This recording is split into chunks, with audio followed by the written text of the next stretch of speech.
I welcome you all again to the webinar, Designing Inclusive Mobility for Persons with Disabilities. It is a special session following on the National Disability Independence Day, which kicks off a series of dialogues around inclusive access for persons with disabilities. This session is also in conjunction with the release of the report, Persons with Disabilities in Urban Areas, co-authored with the World Enabled and recently launched at the World Urban Forum 11. In today's event, we will hear from the panelists from ITDP and disability community who will discuss gaps and lessons learned on inclusive mobility planning processes. Firstly, I would like to introduce Aimee Gauthier, Chief Knowledge Officer of ITDP, who will share a brief background information on the genesis of the Access for All series and framing of the focus topic. Aimee will also lead the moderated discussion after the panelists' statements. Next, we will hear from Ivona Alfred, Program Manager at ITDP, who will briefly unpack some of the elements of the report related to inclusive access. Followed that, we will welcome three panelists. Catherine Chacon Martinez, who is Project Coordinator and Technical Lead at the World Enabled based in Ecuador. Catherine will talk about the different scales of work World Enable focuses on. Shahab Uddin, Chief Executive Officer at PAC Everbright Development Organization, based in Pakistan, will talk about mobility constraints in Peshawar and the lessons learned from the process of inclusive planning of the Zoo Peshawar BRT. Finally, Deliani Siregar, Transport Planner at ITDP Indonesia, who will talk about the participatory mobility planning processes in Medan, Indonesia. With that, I will invite Aimee to open up the session, and I will also ask that each panelist begins their presentation with self-descriptions. Hi, everyone. Welcome. Good evening, good afternoon, good morning. I'm doing it backwards for me.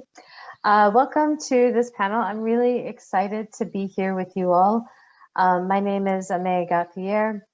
I'm the Chief Knowledge Officer of ITDP. I am a white woman in my late 40s with shoulder-length brown hair, and I wear a light bright blue blouse. So yes, I'm really happy to be here on this day. In 1990, the Americans with Disabilities Act was signed into law in the United States. And it was one of the first, or maybe the first, I don't know, comprehensive declaration of equal rights for people with disabilities. It protected them, protected people with disabilities for having access to jobs, not being discriminated against. And it was a game changer. And while a lot has changed, the transportation sector still lags really far behind. And so ITDP has been an advocate for equitable, sustainable transport since its founding. But we realized that we needed to understand equity through different lenses. What does equity mean for different groups of people? We were still perpetuating the transportation bias of planning for the non-disabled commuting male. And so in 2016, we kicked off this process to really unpack what equity and access meant for different groups of people with a panel that World Enabled participated in called Access for All. We had people from Slum Dwellers International, World Enabled, of course, Women's Environment and Development Organization, Help Age, all talk about what access was like for their groups that they represented. And it was illuminating. And it was, I think for ITDP, a real window into we need to also change what transportation planning is doing, and we need to be on the vanguard of that. So we decided to do a deep dive and develop on what Access for All really meant. And we've developed 3 papers since then. One is Access and Gender, we did with the Women's Environment and Development Organization. One is on access with babies, toddlers, and caregivers that we co-authored with the Bernard Van Leer Foundation. And then today we're releasing the Access for Persons with Disabilities in Urban Areas, co-authored with World Enabled. The lead authors of the paper include Mackenzie Allen from ITDP, Luis Artida from World Enabled, Ramon Cruz, who is now the president of the Sierra Club, Sonal Shah from Urban Catalysts, and Dr. Victor Pineda from World Enabled. And so we want to say thanks to all of our authors. They did a really amazing aggregation and synergy between the technical know-how of transportation people married with the rights-based approach coming from the disability community. And it really looks at what makes our streets more accessible and how to achieve that. So it's both the what and the how. And it was a really wonderful collaboration to work with World Enabled. And our hope with this paper is that this can be a catalyst for really changing transportation planning and bring it a little bit more up into where it needs to be when it comes to universal access and inclusivity. Because we want our streets, transportation is so fundamental to people's lives. It's how you connect to your lives.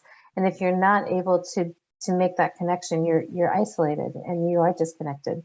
And we really want our streets and our cities to confer dignity, respect, and opportunity to all people in it. And so with this paper and with this amazing group of people, we're going to start looking at what accessibility and people with disabilities, what it looks like when it comes together. And we're excited to have you all here. And with this, I will pass over to Ivona Alfred to talk us through the paper at a high level to give you a sense of what's in there. Thank you. Great, thank you so much, Ame, for this introduction. And I am Ivona Alfred and Program Manager at ITDP Global. I am a female with fair skin in my 30s with brown hair and also wearing today a polka dot top. So let me tell you a little bit about the publication. So as Amy mentioned, and as our host mentioned, the publication was launched just last month at World Urban Forum. We're super excited to unravel more information and best practices for you today. So this report makes a case study for inclusive access through the lens of disability.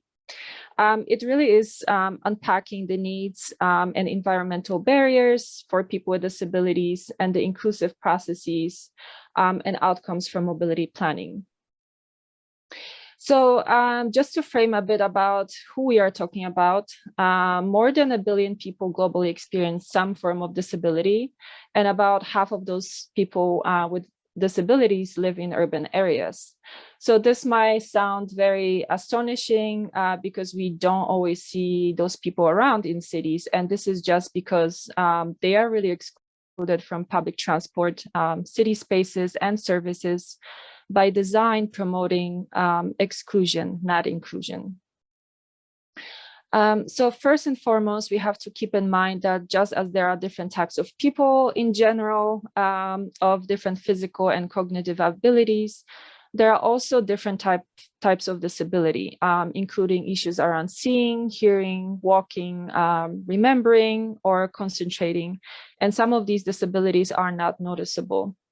So disabled people can include also elderly people, youth, and adults who can lead independent lives or who rely on others. And also most people will experience some form of disability within their lifetime. So we have to really remember that. The levels of aging are rising globally. So we have to think about who our cities are for when we design and build them. People with disabilities are also more likely to experience economic and social disadvantages. And with that, on average, women are more likely than men to become disabled throughout the course of their lives. And with that, of course, this means disproportionate poverty levels for women. So with transportation and land use planning, we really have a chance to address these different inequalities. For example, mobility planning for women need to include perceptions of insecurity and experience of abuse that people with disabilities are more likely to face when traveling in cities. So moving on to the framework that this paper is based on. So this paper focuses on access as the main enabler of needs of people with disabilities and all people in cities. There are two ingredients of inclusive access, which are the mobility and land use. So mobility is about how I can get to places where I need to go and by what means. And land use is about the destinations, the urban fabric, the buildings and services that interact with mobility and the needs of people. So accessible environments really mean short and quick trips to employment and services through means of sustainable modes that actually are fully responsive to challenges of people with disabilities. And people with disabilities are often marginalized, lower income, and they need to rely on conditions of the city to help them thrive. Reach services and goods, employment, of course, or to have the ability to form social ties, be part of the community, and in general enjoy their lives with dignity, just like everyone else. So the land use policies need to be such that they provide all the opportunities through mixed land use, inclusive housing for people with disabilities, seniors, and people of lower income, and urban design that creates spaces, infrastructure, and buildings embracing the needs of people with disabilities. People with disabilities also, as I mentioned, rely on different forms of sustainable transport because it is cheaper than the use of personal vehicles and potentially easier. However, they face different barriers in terms of mobility. These barriers include challenges from the physical environment, such as lack of or poor maintenance of pedestrian and cycling infrastructure. And then these barriers may also include social and institutional barriers within mobility planning, including things like harassment and discrimination from other transport users, from transport operators, lack of standards, lack of policies, lack of people being employed in a sector who are also experiencing the same disability difficulties. So the disability inclusive mobility planning needs to consider all forms of sustainable transport, walking, cycling, and public transport, in order to respond to the needs of people with disabilities. For walking and cycling, the infrastructure design is the most essential. This means that walkways and cycle lanes are wide and smooth enough. Walkways and transport stops have tactile paving and audio visual cues and safety features. This is just a few elements to mention. And for public transport users, this means all accessible stations, stops, and vehicles, enough space and specifications to help users with assistive devices and service animals to board the vehicles. And this also means calmer and healthier environments for them and need for green spaces and less crowding. So these outcomes really depend on inclusive actions and processes encapsulated in the key pillars for inclusive mobility planning that the paper elaborates on. And I'll quickly mention this framework. This is actually based on World-Enabled Victor Pineda Foundation framework. But I invite you to see this section in the paper as it offers specific case studies and examples. So for laws, this is, of course, about the national and international rights and norms alongside local and national policies, standards, and regulation for infrastructure and services that support disability rights in urban and transportation planning.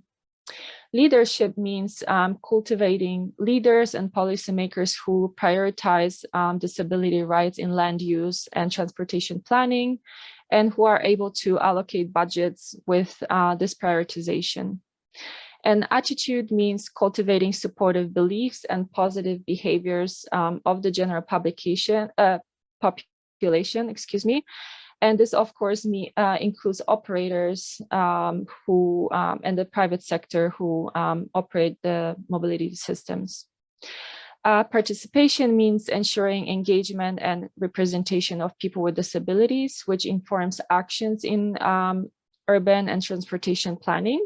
And finally, institutional capacity means elevating the administrative, technical, and coordinating abilities of local institutions to really carry out disability inclusive land use and transportation planning. So this is just a quick glimpse at the publication. We will drop the link in the chat where you can download the paper and the executive summary. And with that, I'll pass it on to Catherine for her portion of the presentation. Thank you.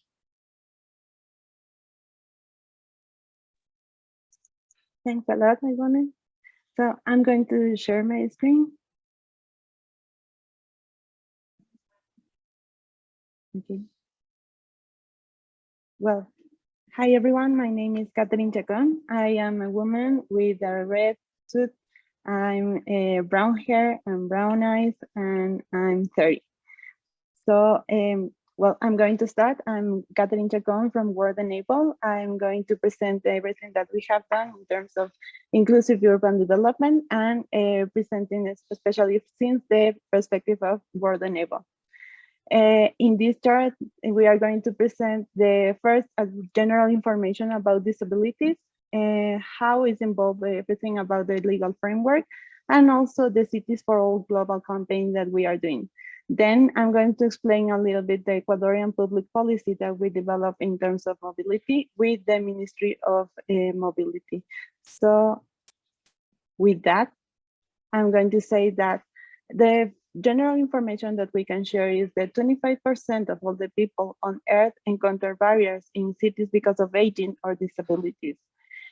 The double rates of poverty due to the limited access to health, education, and employment. This affects all the persons with disabilities and all the vulnerable groups. $2 trillion are foregone income from excluding people with disabilities from employment.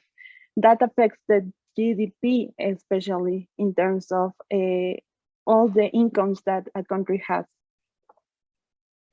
Also, if we see 52% of all the people with disabilities feel discriminated in the European Union, according to the European Union Equality Strategies of the Rights of Persons with Disabilities. 28.4% rates of risk of poverty or social exclusion, and 4% persons with disabilities report unmet healthcare needs compared to persons without disabilities. All this information is based in the UNDESA 2009. If we quote Jane Jacobs, we can see that cities have the capability to providing something for everybody, only because and only when they are created by everybody. This includes participation to everyone. We don't have to discriminate anyone, and everything that we have to take into account has to be with the perspective of everyone. The CRPD is the first core human rights treaty of the 21st century and is the legal binding to the member states who are state parties. Now we can talk about that 179 member states are part of the CRPD, and they are including the disability inclusive development in terms of a legal framework that is based not just in the CRPD, also with the SDGs that we have. Leave no one behind. The global campaign Cities for All, Access for All is creating a more inclusive urban future. This is created in terms of the SDGs, UN Sustainable Development Goals, the WHO Age-Friendly Cities, the UN New Urban Agenda, and also the UN Convention, CRPD. In terms of that, we have created 6 principles that we want to start working with all the cities. Non-discrimination, accessibility, participation, inclusive urban policies and programs, capacity building, and data for development. This is an alignment global commitment that we are signing with different cities. In those cities, we can find New York, Chicago, Berlin, Amman, Sao Paulo, Rio de Janeiro, Curitiba, Helsinki, Barcelona, Abu Dhabi, and more. With that, we can say that inclusion and accessibility are crucial to build barrier-free cities in the 21st century. Our methodology is to shape policy making and implementation to build inclusive and accessible infrastructure. In terms of that, we have to work directly with advocacy and to engage and mobilize, set an agenda, and this has to be taken into account with all the stakeholders. That means civil society, public and private sector, the academy, and also all the ones that are involved with civil society. Data in research inform and influence policy formulation. That is really important to get a sustained process and maintain it during the period of time. And training and advisory services, capacity building, policy implementation. This has to be evaluated every time that is taken into account and implemented in a city. Every program, plan, or project has to be monitored to see the results and see how it's going on in terms of all the society and the inclusion of persons with disabilities. With the mobility policy that we have in Ecuador, we develop a strategy to study the physical state, the legal framework, and the management. In terms of that, see which were the failures that we can find and taking into account a principal concept that is the travel chain. This travel chain is divided in 5 zones, especially the first zone is going to be the public space that is around the transport or the mobility. Then the second zone is going to be especially the boarding stage where we can find a station. The third zone is the transference between the floor of the station or the boarding stage to the vehicle. The fourth zone is going to be specifically the vehicle, and the fifth zone is going to be the transference, the modal transference that we can find. With these main concepts, we started finding all the failures that we could find in the physical state, and then knowing which was not working in this state, and we go to the legal framework. Analyzing the legal framework, we could find that there were a lot of problems in terms of the concepts and the relation to the implementation. And with that, we go to the management floor and then start thinking which were all the stakeholders involved in this management and how all the institutions, especially public institutions, were working in terms of giving accessibility to the public transport.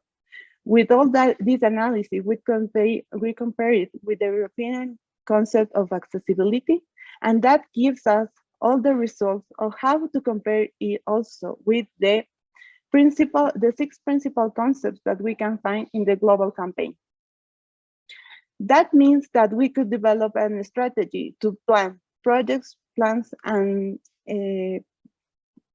projects in terms of which were all the inclusion development that we should have in terms of transport, and also aligning into the territorial planning that we can have here in Ecuador. We start giving some types of solutions or recommendations to be implemented in the public policy, and then it is applied now in the context of Ecuador. Our mission, vision, and goals are developed in terms of all the inclusive urban development. Even though we have talked about all the legal framework, we are starting to implement all these strategies and giving up solutions to all the persons with disabilities. We have to take into account that accessibility is not just for persons with disabilities, it benefits to everyone. So that is our real frame and what we are talking about in our mission, vision, and goals as World Enable. Here we have a Cities for All WhatsApp groups. If you want to be part of these groups, please take into account. And this is our presentation. I hope this finds you well. And if you want to be part of our global campaign, please feel free to contact us. That's my presentation. Now I want to give the floor to Shahab. Thanks a lot.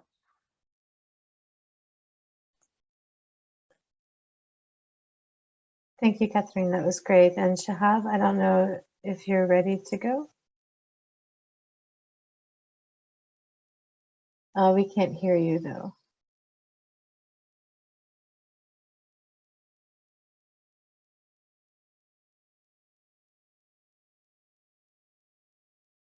We still can't hear you, Shahab.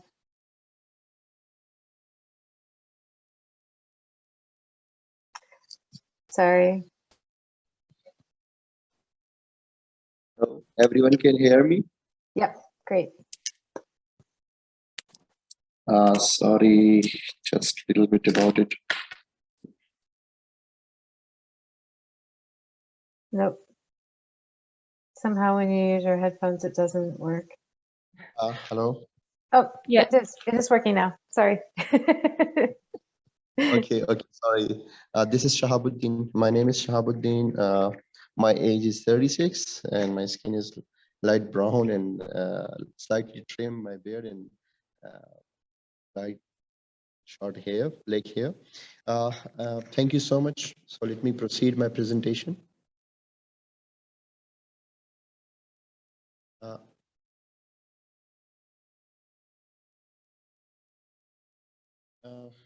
our concept about the inclusive mobility planning process in Pakistan. You know, in Pakistan is the urban underdeveloped country, and you know there is no any before the BRT system, we don't have any proper facility for inclusive mobility. Is the problem. Uh, this is the first project in Pakistan, the BRT bus rapid transit, Peshawar. So this is the first project in Pakistan who covered 60% of passenger, 60% of passenger, 267,000 passengers per day. And you know, in the Khyber Pakhtunkhwa is the province of Pakistan, and the Peshawar is the capital of Khyber Pakhtunkhwa. So there is, we have three types of disabilities because of the major reason of disability, like cousin marriages and, you know, war and terror, and, you know, there is lots of traffic accidents. So we have in Shower, we have 3 lakh something people with disabilities there. But from this, before this, we don't have any facility related to the inclusive mobility. Before that, we are facing lots of problem. You know, I am personally survived from the local transportation system. Before that, we don't have, they're not accessible to people with disabilities at all. Inaccessible bus stops, even infrastructure, as well as with attitudinal barriers we faced also. No steps free entrance, no level boarding. Operating would be avoided picking up disabled passengers. No announcement or sign languages and signs for the cross disability, and particularly for the wheeled mobility, we don't have any facility uh, to integrate in community independently. So most of people with disabilities are behind it, the education and the proper health facilitation. Next slide, please. There is a little problem. From the day first, when the ADB and the Peshawar administration, public department, and the Trans Peshawar as well, involved the people with disabilities with the approach of cross disability. First of all, they have make in 2016 the orientation sessions before the present the idea of the bus transit system in Peshawar, which is, you know, this is a very impossible concept for us because we are underdeveloped, you know. So we collect and we involved the community of the people with disabilities, and particularly the DPO, Disabled People Organization. We make a network, the working group network, voluntarily with the government department, social welfare department, and that working group continuously make the plan of action for implementation of universal accessibility standards in ERT system. We are also, Pakistan adopted the CRPD convention in 2011, and that working group involved the women with disabilities as well as with the senior citizens, because the senior citizen needs and the people with the disabilities needs is same, like partially same, but uh, we are focused on the Article 9 of the UN Convention uh, to follow the 7 principles of universal accessibility. Next slide, please. You can see here we have mm, a very comprehensive framework for it, because from the day first, that working group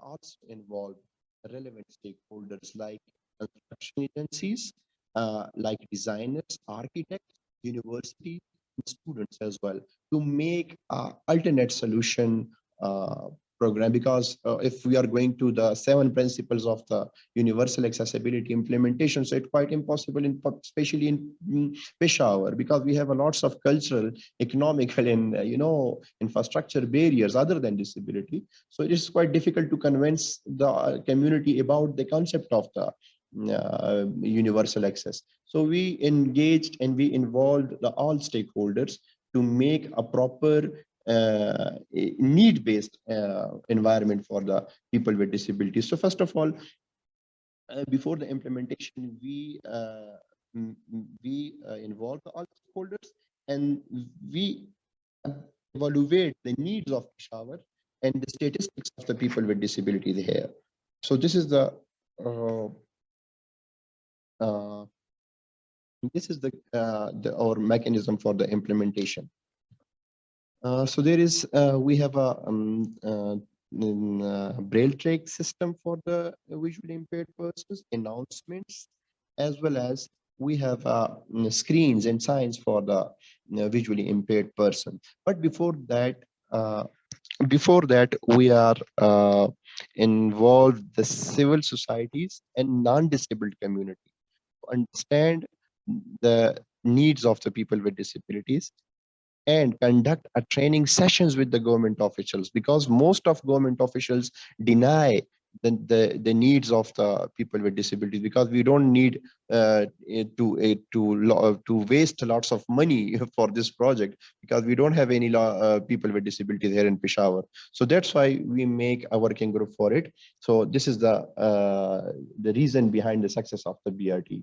So still we have a very comprehensive system. And this is the historical pitch I would like to present here.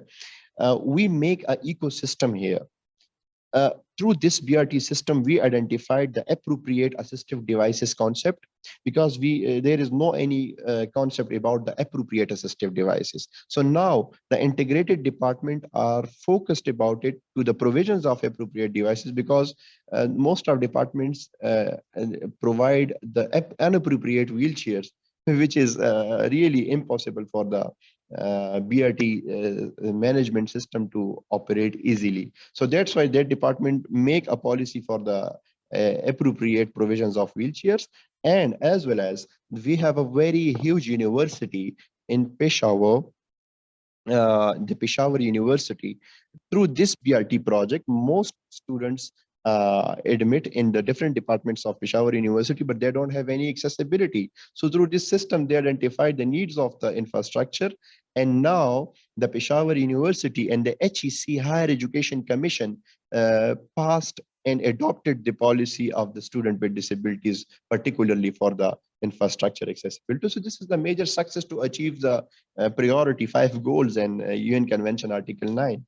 So next slide, please.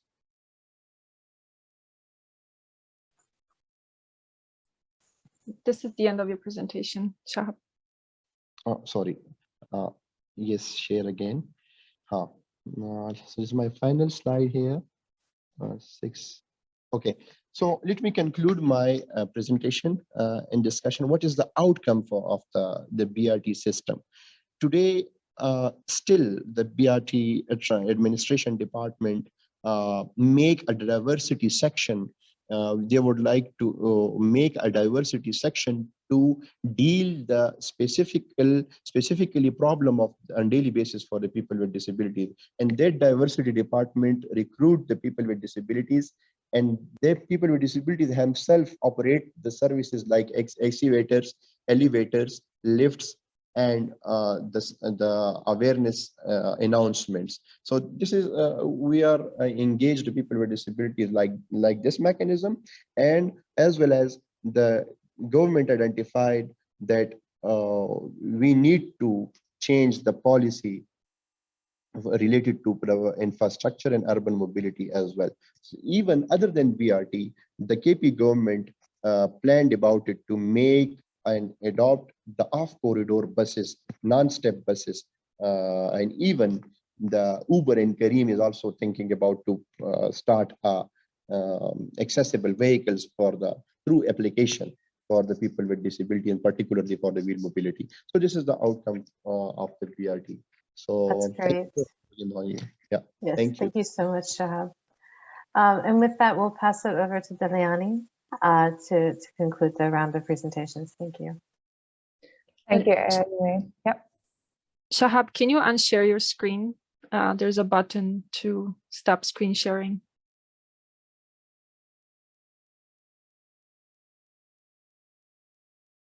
Great. Okay, thanks, Ivana, Amy, Shahab, and everyone. Hi, everyone. Let me introduce myself. My name is Deliani Siregar, but can be called as Anggi. So I'm a Senior Urban Planning, Gender and Social Inclusion Associate from ITDP Indonesia. And by today, actually, I'm Asian, Southeast Asian person. I'm a woman. I'm in the late 20s, and I'm wearing hijab with a very bold eyebrow and chubby cheeks with a little dimples.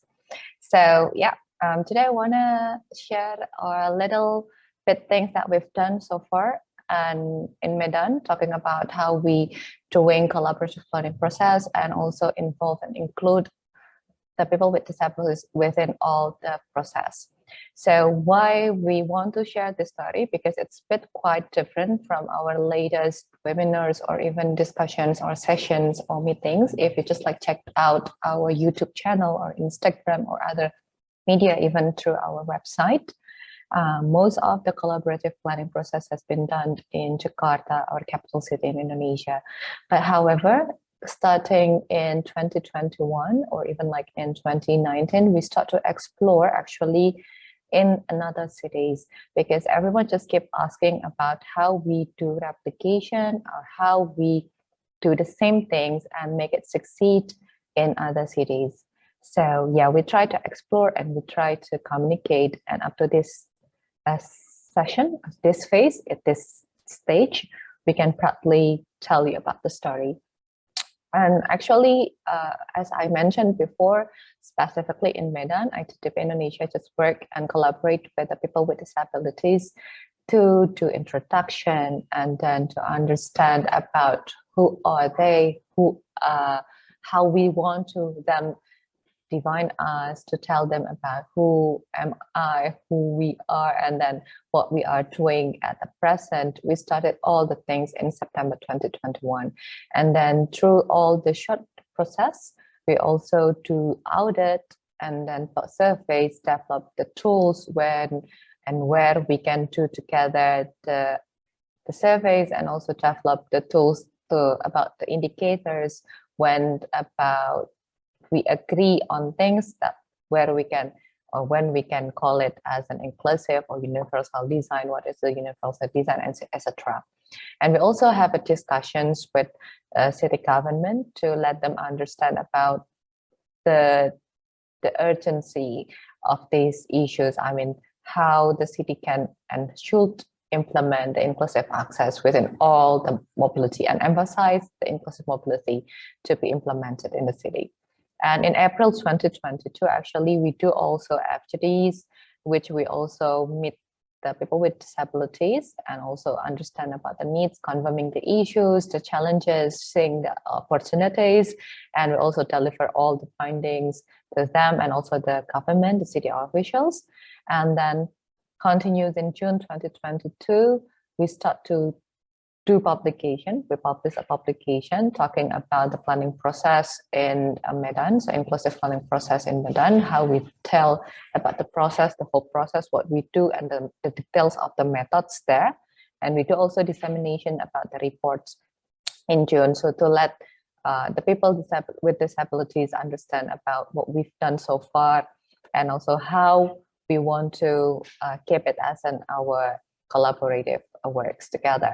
And in July 2022, last week and last 2 weeks, we started to continue our multi-stakeholder dialogues, where we open all the recommendations that we find together, and we want to formulate all the recommendations together. So we just want to check them out about, is it the correct designs that we should offer to the cities? Is it the good way when we are talking about the branding? Is it clear enough? Is it okay enough? Is the audio, what kind of audio things that should be mitigated by the city and should be installed in a system, and etc., etc. So we are talking about the details, and we're also shaping out about what things that we should declare together with the city. So today, this morning, actually, we just landed coming back from Medan. So earlier this morning, we already submitted and also agree with the city of Medan, where we have pointed out 5 consensus, and also we agree on recommendations. We already delivered the recommendation, and city did endorsement today towards our recommendations. So what are important through the process is actually we really understand about how we should involve and also invite and let the people with disabilities as the experts, especially they can be 2 things. I mean, like they are expertise in the people with disabilities who can figure out about the needs, the actual needs, and they can also tell us about the daily needs in a contextual, talking about the locals, because they are there 24/7, so they can really tell us about the whole story of their daily life, the routines. And when we do the audits, we also develop the tools. So we usually have a plan about what we want to do together as a team, and then we discuss it together, and we do add things, we add or remove some things based on the agreement. If they feel that it's not safety enough, also put the safeguards together, talking about what should we do when we do want to have a mission. So we usually give and also develop this kind of like tools together, so we can do and execute the process, the planning process, and also evaluation process together with the people with disabilities in Medan.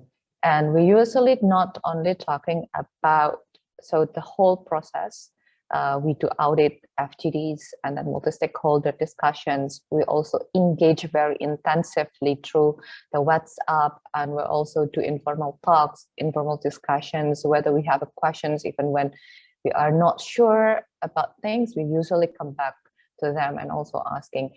And by doing that, we learning a lot about the whole process things, talking about how should we do the collaborative planning process. So at least there are 5 points that we also learning from the whole process. Which one is talking about the gaining the trust. It should be emphasized in the very beginning things in the process. We should like be clear about the objectives, talking about the roles, and talking about how we should communicate, very continuous, intense, and we also to let them know us in a personal, professional, and a very balanced thing. So to let them giving trust not only in as a professional person, but they should like understand a little bit about our characteristic in a person as a person. So that's gaining trust is a very important thing. And then in the second point is about honest communication. Whether we have any challenges, even when we face difficulties on doing something or agreeing on things, we usually talk to them. Even when we have a little conflict, let's say, because we are keep learning things, the new things every day, we usually let them understand about the condition, let them know about the condition, and let them be a part of the solution. I mean, like they can also come back to us and give us a lot of solutions or alternatives. So we should like explore and do it together. So honest communication, whenever it's good or bad, we should like usually communicate all the things. And talking about the third one, it's talking about continuous and repetition process, because we understand that, you know, usually, or even like before Medan, before September 2021, we've done a number of these kind of like approach in Jakarta. But talking about this continuous and repetition methods or process, it will not never bring us in the same position like what we've did or we've done before in other cities. So yeah, it's a continuous process. It's kind of like a bit repetitive, but however, it will result, or even within the process, it should let us to grow, because we should like anticipate any changes or even like anything.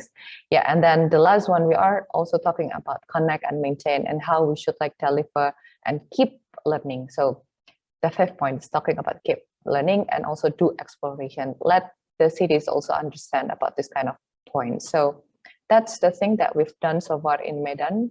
And as the result today, we already delivered the recommendation to the city officials. If you just like want to check out into our new publications, unfortunately, even now it's just like only available in Bahasa, but you can like go to check them, both documentation talking about the process and recommendations. So in our website, I think I'll type it soon in the chat. Thank you. Great. Thank you so much, Angie. That was really great to hear the process that you went through. And I think the idea of trust and honest communications is really important.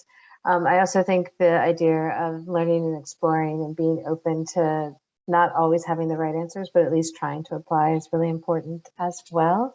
I want to thank all three presenters, and Ivona too as well, but the three presenters, and we don't have a lot of time, so we're just going to do one quick round of follow-up discussion from each of you.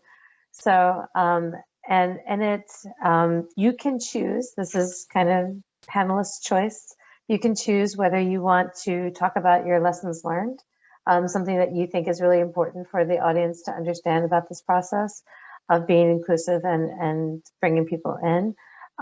You could talk about the major obstacles or barriers that you faced and how you overcame them. You could talk about the role of data in the process. You could talk about one thing that we talked earlier, one thing that we talked about was behavior change and attitudinal barriers. And that's something that Shahab had mentioned, with the government officials denying that they even needed to plan because it was too expensive to plan for people with disabilities. And I think this idea of retrofitting is also very expensive. Anyway, you can talk about that. And also the other thing that you had mentioned previously is the attitudinal barriers, both within the community, the people with disabilities community, as well as other communities like operators or government officials. So you have a whole selection of things to choose from. I encourage you to choose the thing that you're most passionate about. And we'll just go around, and I'll start in reverse order from the presentation. So I'll start with Angie.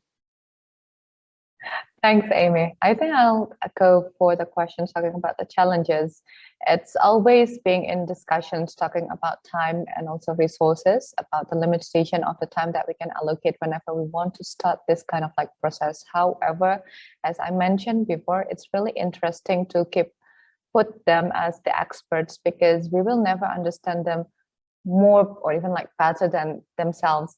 So put in kind of like put aside the time and also the budget as one of the constraints, but bringing back, if we do simultaneous and also continuous communication, this kind of like time consuming and also budget can be cut actually, because we always grow up and keeping up with this kind of like issues, because the issues can be developed bigger and bigger, can be changing also by the time. But as we learn from our experiences, it can be cut and it can be shortened whenever we already have the background knowledge, since like we already started in a very simultaneous and robust engagement. And usually even they are not the same, typically they have kind of like the same sense and let us to be very sensitive and then to understand them. But once again, maybe we cannot do it like very quick, but however, we can make it like, yeah, we can cut it a little bit. the time? And I think that's a really important question. As my grandmother would say, you measure twice and you cut once. So if you invest the time in the planning, then you can save in the execution. And I think that that's something that we often we don't want to calculate. Like if we can, and it goes a little bit to, and this is a nice segue to Shahab, but it goes a little bit to Shahab's comment that the government didn't want to invest in making universal accessible for people with disabilities because it was too expensive. But retrofitting is way more expensive than doing it from the beginning. So with that, Shahab, I'll pass to you to answer any question that you wish to answer.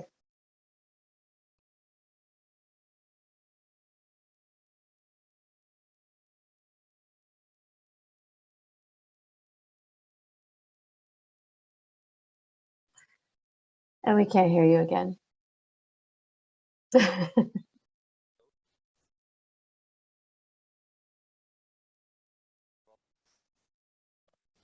No, you sound very faint if I hear anything at all.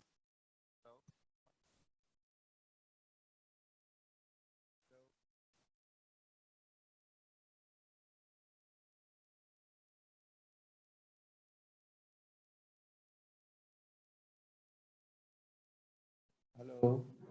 There you go.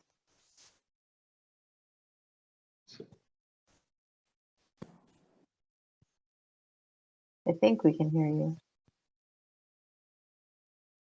I think there is a little problem about it. I have a question. The thing is, we should correlate the transportation system with the tourism. If we are going to talking about the inclusive transportation, so no one mentioned here about the standards of the universal accessibility, and I also shared about it the mechanism of the appropriate spatially wheeled mobility devices, because the physical disabilities needs extraordinary arrangements related to the urban mobility, and especially in buses and for the tickets, boats and bus stops, because we are facing in BRT system right now, we have done many mistakes, and now we are realized that because most of people with a disability, majority in Pakistan, especially in Peshawar, we have 75% people with disabilities use the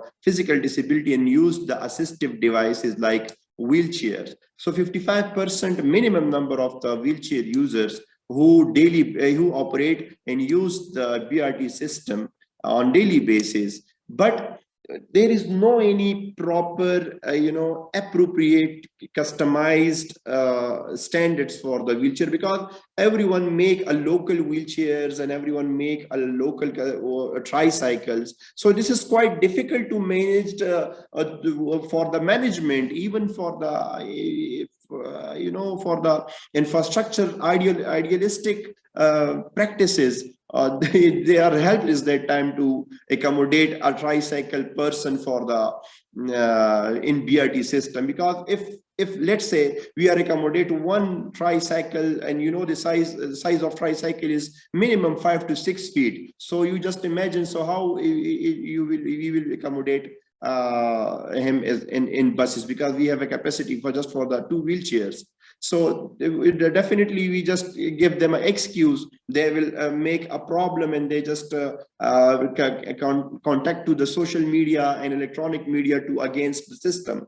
So what we should do that time, so if you have any solution, I'm not sure, so you face that type of cases in your countries, but we are faces because of Afghanistan, because we have refugees, and lots of number of refugees we accommodated here in Pakistan, and they don't have any proper wheelchair, so they just made from their own, from wood and their local mechanism, and they were used and come to And this wheelchair and that wheelchair is the major cause for their income, because they just make a shop, local shop, to sail out the chores and different daily life activity stuff, and they use for the mobility the BRT system. And that time we are helpless, and we are faced on daily basis. So what we should do for it, and if you have any suggestions, we are finding some suggestions for it, to paste some wheelchairs, and like Japan, because Japan also accommodated this policy to arrange 10 or 5 appropriate proper wheelchairs and assistants to each station. But if you have any suggestions, so please give me I like your that expert opinions. Thank you. No, I like that you switch this around, and instead of answering a question, you asked a question. So if anyone has any resources or suggestions around how to standardize mobility assist, especially wheelchairs, or how do you create standards so that it's easier to respond to making transportation systems more inclusive, please share them in the chat, or reach out to Shahab later. With that, I'll pass it to Catherine to give a response to some questions, and then we'll have to wrap up. Thanks a lot, Amy. So, well, I want to share my experience here in Ecuador, what we have done, and especially which were like the lessons learned, the most important. And I think it's to be getting involved all the stakeholders, civil society, as I said, the public and private sector, the academy is really important, because that gives you the floor to create a baseline. And with that baseline, you start monitoring and evaluating all the progress that you have done. And with that, I think, Shahab, I can say you that for creating those standards, it's not just important to see, like, looking all the ISO standards, for example, that are general, international standards. It's important to create committees that you can be part of, with all these those laws or those standards, those norms to be implemented. And that gives you the floor to mainstream the concept of universal accessibility in all the projects, plans, and programs that you are doing. And with that baseline, you start creating that type of project, and like involving all the persons that feel engaged with accessibility, with universal accessibility in all the parameters, not just in terms of mobility, but that gives you an open, that the context of giving, if you give a good transport mobility system to all the persons, that gives you a good quality of life for all the persons, that gives you a good planning, urban planning, and also that gives you a good job opportunities, good education, good health services. So that is like a chain that you have to be involving and creating with everyone. And that's it's for every context. With Word Enable, we have been developing a lot of projects. And for example, now that we are using all these technology implements on sensors and things to catch all this data, big data, it's important to analyze that data that you are collecting with all these. We don't have to forget that every single decision we have to take into account with everyone, not just as us like technicians or just the politicians. It's with everyone. And I think that's the most important lesson learned that we have done.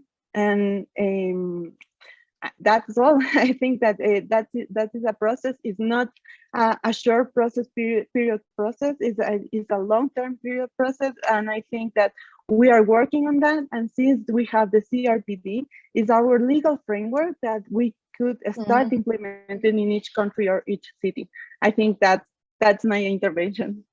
No, that's great. And I think I'm glad you brought up the CRPD again. It's the Convention on the Rights of People with Disabilities. And someone had asked if the UN is doing any kind of advocacy around this. And I think that the convention is the main tool for advocacy in this moment. We are out of time, but I'm going to ask us, we can go over just a little bit, do a quick round robin, including Ivona. We have 1 million questions coming in, which is amazing. Thank you all for your questions. We will try to answer them offline and then send them out to you. And I'd like to ask the panelists to participate in that process of answering the questions and mailing them out again, that would be great. But just really quick, this is a call to action. This is everyone's responsible for making this happen, for making our cities be places of dignity and respect. I want to ask each of you what your call to action is. I also want to encourage the audience to write in the chat what their call to action is. What's one step that you might take to take this to the next level, or what's one thing that you want to do around making our cities universally accessible. So this time I'm going to flip the order. I'm going to start with Ivona. Sorry. And Great, then no worries. we'll end with Angi. Okay, go ahead, Ivona. Really quick, everyone. Okay, so we have to keep beating the drum. We have to keep bringing everyone together to the same table, organizers, people with disability groups, decision makers, exchange best practices, ideas like we are doing today. And hopefully with that, we can just cross-pollinate good ideas, good practices, and implement policies that change people's lives. Great, thank you. And now I will go to Catherine.